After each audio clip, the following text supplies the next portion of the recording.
Devarim. We begin the fifth book of Moses.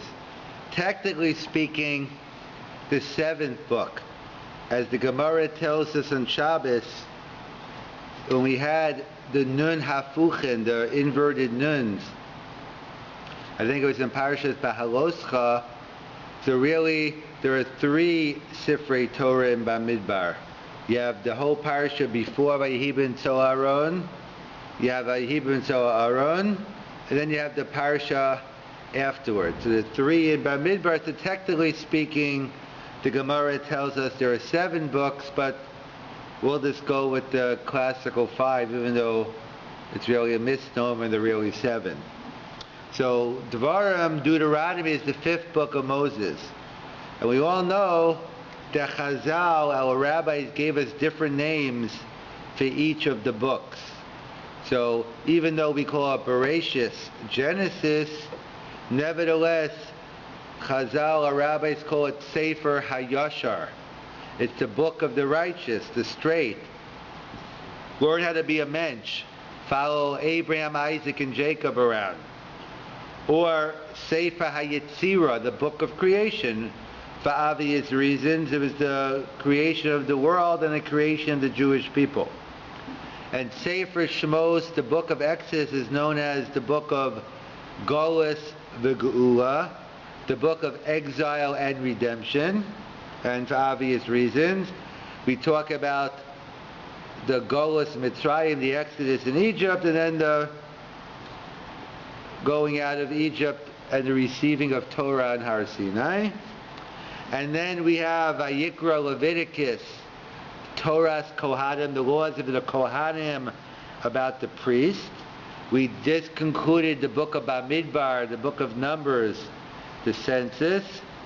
And now we move into book number 5, the final book, whether it's book number 7 or book number 5, but the final book of Devarim, Deuteronomy, which Chazal call Mishnah Torah, which is basically a summary of the explanation of the Torah. It's a repetition of the whole Torah. And in fact, that's why the Rambam also calls one of his books Mishnah Torah, one of his classical works, and some aren't happy with that name because the Rambam writes, all you need is learn the 24 books of Tanakh, the 24 books, and learn my Sefer. So people thought it was a little too gaiva, and that's why the minhag is we don't refer to the Rambam's book as Mishnah Torah, because that's reserved for the book of Devarim. We call it the Yad HaChazaka, I think the 14 volumes. So either way, the Devarim is known as Mishnah Torah, and the summary, which is interesting to note because in the book of Devarim there are about 200 laws contained in the book of Devarim, and about over 70 are completely new. So what kind of review is that? What kind of rerun? When you watch a rerun, it's the same thing as the first time. So what does that mean exactly? Mishnah Torah, that we find, even though it's a review, we find new mitzvahs. That we'll have to get to towards the end of this year. And if not today, we'll go through it as we go through Sefer Devarim, why different mitzvahs were first given now, even though they first glance should have been given a long time ago. So before we get to that, let's discuss the nature. Is the book of Devarim any different than the book of the first 4 books? So it says, Eila Hadvarim, these are the words. Eila, when it says Ve'ela, it's a continuation. The Vav HaMachaber, the continuation. But when it's Eila, it's Posek Harishonim. We're starting new. So it's the new book, the 5th book. So it's interesting Gemara in Megillah, on Daf Lamed Aleph Amid Beis. The Gemara is talking about different laws of Kriyas HaTorah, other issues, and they get into the laws of Hafsaka, about when are you allowed to interrupt. So the Gemara says the Mishnah says, "Ve'ein mafsikin beklolos." One is not allowed to make an interruption in the middle of the klolos. So what are the klolos? What are we talking about? So we know it's referring to the tochacha, the portion of rebuke that we read twice a year. We read before Rosh Hashanah. We read at the end in Parashas Kisavo, which is before Rosh Hashanah, and we read in Bechukosai before Shavuos. As the Gemara tells us, we want to get the curses over with and start the new year fresh. Because in Judaism there are many New Years. The famous one is Judgment Day, Rosh Hashanah, but we have New Years for trees, for water, etc. So the Gemara says we want to get rid of all the curses to start the year fresh. So the Gemara says, "Ein mafsikin beklolos." Even though we permit you on different days to have hosafos, to make additions to the Torah, like at least on Shabbos anyway. On Shabbos we do that. On Shabbos you can have hosafos, you can add more aliyahs, even though the minhag hagra, the custom of the gra, is not to. Since today, when every person gets called up to make their own aliyah, they make their own bracha, so therefore we want to shy away from extra brachas. But back in the day, when only the first person made the first blessing and the last person made the last blessing, you can call up many people on Shabbos, it wouldn't make a difference. So the Mishnah says, when it comes to the klolos, ein mafsikin, you're not allowed to break. Why not? Why can't we break up the tochacha, the rebuke in the middle? The Gemara quotes two reasons. Amar Rav Chiya bar Gamda, Amar Rav Asi, Damakra. The pasuk says, Musar Hashem bini al timas. That basically it's inappropriate. God's in the middle of giving you musar, rebuke, and you're going to press the pause button. God, not now. You finish off your rebuke later. I got to go now. It's inappropriate to stop when God's in the middle of rebuking you. Hence, that's the first reason, ein mafsikin b'kolos. We don't interrupt when we're reading the Tochacha. And Reish Lakish Amar, v'vishe'eno min bracha ala prunias.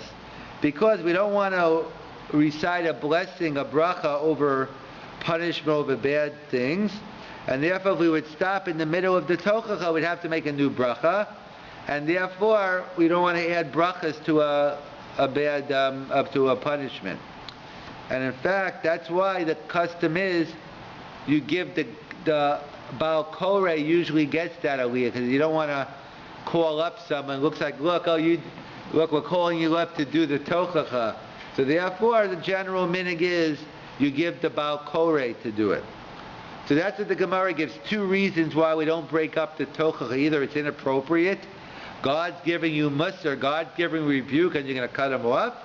Or no, you don't want to add a new bracha on punishment. So therefore, what we do is we begin a little before the Tochacha, and we end a little after. So comes along Abaye. This ties into what we're talking about, the book of Devarim. Amar Abaye, Roshano elo b'klolo shabatoras kohanim. When do we say you can't break up the Tochacha? That's the one in the book of Vayikra, Leviticus, the third book of Moses. Aval klolo shebamishnah Torah posek. But when you're reading the Tochacha and Parashas Kisavo, that we can interrupt. So the Gemara asks, my taima, what is the reason? Why when it comes to the rebuke in Vayikra, in Biku Kosai, we say we can't stop in the middle, ein mafsikin bekolos, but when it comes to Devarim, go for it, we could break up. So Gemara gives a fundamental answer here. Halalu b'lashon rabim amoros. That's not, the curses found in Vayikra are expressed in plural, but that's not our issue here. Umoshe mepi agvura amaram. But Moshe pronounced him in the name of HaKadosh Baruch Hu. However, say for Devarim, Umoshe mipi atzmo amaram. Moshe did it on his own. So So Abaye's modification is based on two things. So he says, since the curses in the Devarim were given by Moses, they don't qualify as an admonishment of his rebuke from God, and therefore there can be, so you can be mafsik. And also because the kolos in Devarim were given to the individual, so therefore he says, the notion that God himself experiences the suffering of his people does not apply here. Hence Resh Lakish reason is not relevant here. So basically what the Gemara says is that there's a fundamental difference. Well, the first 4 books were directly from God. Moshe directly from God. Parash Sefer Devarim, Moshe mipi atzman amra. Moshe uttered them on his own. So obviously we cannot take this Gemara at face value. What do I mean Moshe wrote Sefer Devarim on his own? In fact, Sefer Devarim is among the historians, the biblical critics, they discuss how Devarim is different than the other books, and they come up with different conclusions. But in our tradition, we believe Moshe wrote the 5 books of Moses. And therefore, we have to explain, what does it mean? What's the difference between the first 4 books and the 5 books? In fact, that's a famous story with the Dubno Amagid. He approached the Vilna Gaon. There's a famous story with the Dubno Amagid. He went to the Vilna Gaon, and the Vilna Gaon said, give me some musar. Give me some rebuke. He said, who am I? To give you. He says, give me, okay, you are rebuke. I said, oh, it's easy for you, Vilna Gaon. You sit in your house all day, you sit and learn, you have no temptations. But everyone else has to go out to work, you go out on the streets, you have all these temptations. Try being the Vilna Gaon outside. And the Vilna Gaon apparently wasn't impressed with that rebuke. He says, I think he said it in Yiddish, I'm not a trickster. You don't have to look for tricks. If you don't have to go out, don't go out. I'm not telling you, if you do go out, then you have to deal with it, but there's no mitzvah to go out if you don't have to. But either way, how practical it is today, that could be discussed. That depends maybe where you live. But either way, the Dubno Amagid asked the Vilna Gaon, what is the difference between the book of Devarim and the first 4 books? So the Vilna Gaon answered, probably based on this Gemara, he says the first 4 books were given directly Moshe through God. Shechina midaberes mitol grono shel Moshe. Moshe opened his mouth and the words of God came out with the Torah. But by Devarim was a little bit different. Of course it was from Ruach, it was divine inspiration, Ruach HaKodesh, but it wasn't on the same level of prophecy as the other 4 books. It was on a little lower prophecy, but clearly higher than all the other books in Tanakh, in Nach. In fact, not everyone agrees to this Vilna Gaon's distinction. Rav Chaim Volozhin, the Talmud of the Vilna Gaon, the student of the Vilna Gaon. Let me point out, when I say a student of the Vilna Gaon, I don't mean a student like today. You sit in someone's shiur, you sit in someone's class, and you're a student. Basically, the Rav Chaim Volozhin used to visit the Vilna Gaon a couple of times a year and speak in learning, maybe for many hours, maybe a couple of days at a time.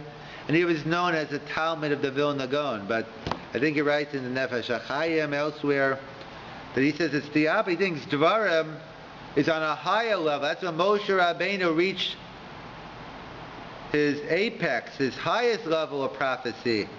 And Devarim is on a higher level.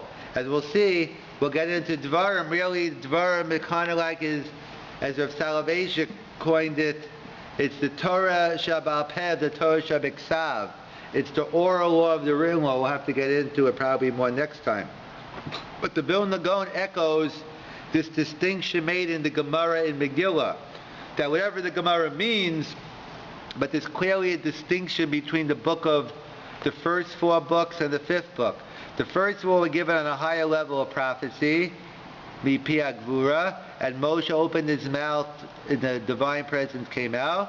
While the second level was Moshe got it from God, but apparently maybe he waited a couple of seconds, he said it over, different opinions exactly what happened.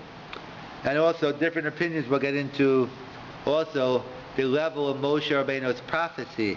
As we learned last week in Parashas Matos, Zeh HaDavar, that Moshe Rabbeinu was different than all other Nevi'im. All other prophets only got prophecy when they were in some type of deep sleep, they were spaced out. Like this story with Avram Avinu. When Avram Avinu, in the beginning of Parashas Vayera, all of a sudden he was speaking to God, and he sees a picture of 3 angels dressed up as people. So Avram's wondering, like, what's going on here? I never see people before. I'm always in a trance. It must be that God's teaching me something. And Avram caught on. Gedola hachnasas archim bikabalas pnei hashchina. Greater is entertaining the divine presence than it is. Greater is entertaining guests than it is speaking to God. So he left God and spoke to and took care of the guests. So we see by Moshe Rabbeinu, as we'll see what it means, he spoke face to face, and therefore he was on a higher level of prophecy. So Devarim is clearly on a higher level of prophecy than all the other books and all the other prophets, but according to the Vilna Gaon and the simple reading of the Gemara Megillah, seems to be that Devarim was on a little lower level of prophecy than the rest of the Torah. It's not clear, and that's why it's called Mishnah Torah. Maybe it's a repeat of the first 4 books. In fact, if you look at the first Tosfos in Maseches Gittin, Maseches Gittin deals with the concept of get, of divorce. And of course it's a mitzvah to have a get. And people confuse it. There's no mitzvah.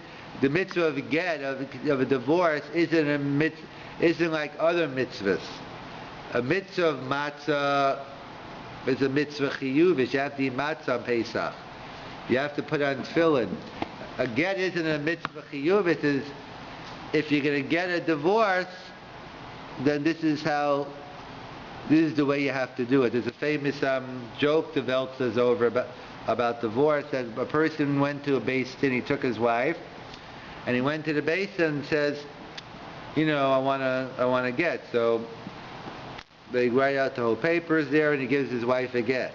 Then still in front of beis din, right after the get, he goes over and tells the beis din, I want to marry her.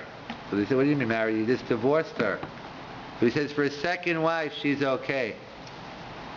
So either way, so when it comes to get, so there's a whole Masechta on it. So the Gemara wants, so Tosfos in the beginning of Gittin has the following comment. He wants to know, why are there 12 lines? The get has 12 lines. How come? Why are we makbid? Why are we particular that a get has 12 lines? So Tosfos suggests 2 answers. Tosfos' first answer, Tom writes very simply. We're familiar with gematria. That's numerical value. So what's the numerical value of the word get? Get is spelled gimel, which is 3. Tes is 9. Arithmetic, 9 plus 3 equal 12. Get has 12 lines. That's one answer Tosfos gives. However, the one we're interested in is from Rav Haigon. So Tosfos quotes B'Shem Rav Haigon, U'B'Shem Rabbeinu Sadja, and also Rav Sadja Gon. We know it says by get. It doesn't say the word get in the Torah. What is a get known in biblical terminology? What is a get? What is a divorce?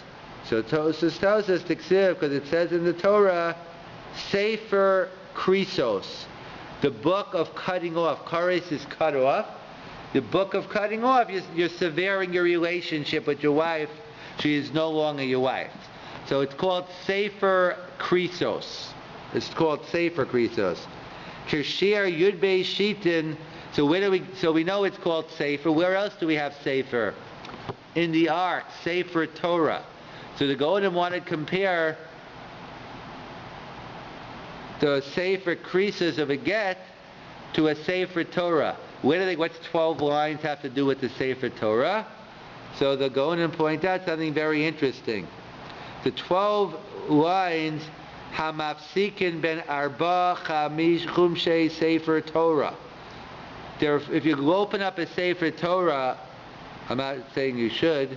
We don't usually go in and open a Torah for no reason, but if you happen to be looking one at the right time, you'll notice that in between each book, between the book of Bereshis and the book of Shmos, you'll have 4 empty lines in order to show a separation between the books. That's why, even though I said there are 7 books, but the reason, so why don't we have 4 lines in between, before Vayehi b'Msol Aaron and 4 after? Because how would it look? It's only like 2 lines, 85 letters. You're going to have a bigger gap than the Torah itself. So therefore, we just write the inverted nuns instead. But they point out that so that we have 4 lines between the books. So how many is that? Between Bereshis and Shmos is how many? 4. Shmos to Vayikra, you with me, is 8. Vayikra to Bamidbar is 12. And Bamidbar Devarim is 16. So what do you mean 12 lines? A get should have 16 lines. So the Gaonim point out that they know how to do multiplication. They point out that the Amma Baba Basra Shesarach Aniach Arbar Shitim Ben Kol Sefer V'Sefer V'Hefzik Sheben Vayidaber LeMishnah Torah. The break between Bamidbar and Mishnah Torah Lo Chashiv isn't significant. She'eino ela chozer v'shona ma shelamala. That's why it's called Mishnah Torah. It's a repetition. We're repeating. So it's not as chashiv, and therefore we don't count that those 4 lines in between Bamidbar and Devarim as significant, because it's only a repeat of the laws we already said. So therefore, the Gaonim are right, 4 times 3 equals 12, and that's why we have 12 lines. So that's what they point out. We see also, like the Vilna Gaon, like the Gemara Megillah, that there seems to be a fundamental difference between the book of Devarim and the first 4 books. We saw the Gemara says in Megillah that it was a higher level of prophecy, the first 4 books, that God spoke through Moses. Moses opened his mouth and the words came out. Devarim was on a little lower level, but it was also on a higher level compared to anything else. And we see over here as well another halacha that we don't count the differences between Bamidbar and Devarim, because Devarim is only Mishnah Torah. As I pointed out, there will probably be a different shiur, that how is it a rerun if we have over 70 new mitzvahs in the book of Devarim? So obviously, how could you, if it's only a review, why do we have all these new mitzvahs? And we'll see. We'll have to get to that. But as Rav Hirsch points out, and really it's a Ramban in the Hakdama to Bereshis, he basically points out that the Sefer Devarim, of course, it's for everyone, it's for all times, but it was written for the Dor HaNichnas LeEretz Yisrael. It was written for the Dor, the generation that was coming from the Midbar, from the desert, into Eretz Yisrael. And you had to have a whole new type of arrangement, because the whole Hanhaga, the whole way the Jews were in the Midbar, that was Mimala Miderech HaTeva. They lived with miracles. The divine presence, open miracles. The man came down from heaven. They had the Be'er, the water, the Adonai HaKavod, the clouds of glory. It was a totally different type of Hanhaga. When they went into Eretz Yisrael, they're going to have to start working for a living. They're going to start plowing the land, agriculture. We see the mitzvah of appointing a king. That's also when you enter Eretz Yisrael. It's going to be a different type of Hanhaga. And that's why they had to specifically, even though obviously Devarim applies for everyone, but as the Ramban points out in his introduction to Devarim, as well as Shem Shofar Hirsch, that it was specifically many of these laws are being taught for the people who just came in from the Midbar and had to come in. In fact, that's how some explain that was the mistake of the Meraglim. Because the Meraglim's mistake was they thought that the higher level was the Dor HaMidbar. We don't have to do anything. We could just sit and spend our time working on spiritual things. We could sit and learn all day, and we don't have to worry about Parnasa. But when the Jews entered Eretz Yisrael, they knew it would be a different type of anhaga, and they thought it'd be better off staying in the Midbar. And the mistake was that whether it's better or not, they didn't realize that they go hand in hand. That both, you have the Ruchnius and the Gashmius go together. And that's what the Ramban is explaining here, that the Mishnah Torah was given with a special emphasis on the Dor HaNichnas LeEretz Yisrael. And that's why you have all these different laws in Devarim, all these new laws. If it's Mishnah Torah, what do I need new laws for? We're just repeating what I already know. So therefore, that's why we have all these new laws in the book of Devarim. So that's why so that's our introduction, and it's to begin. To Sefer Devarim will be continuing throughout the weeks, pointing out the uniqueness of the book of Devarim.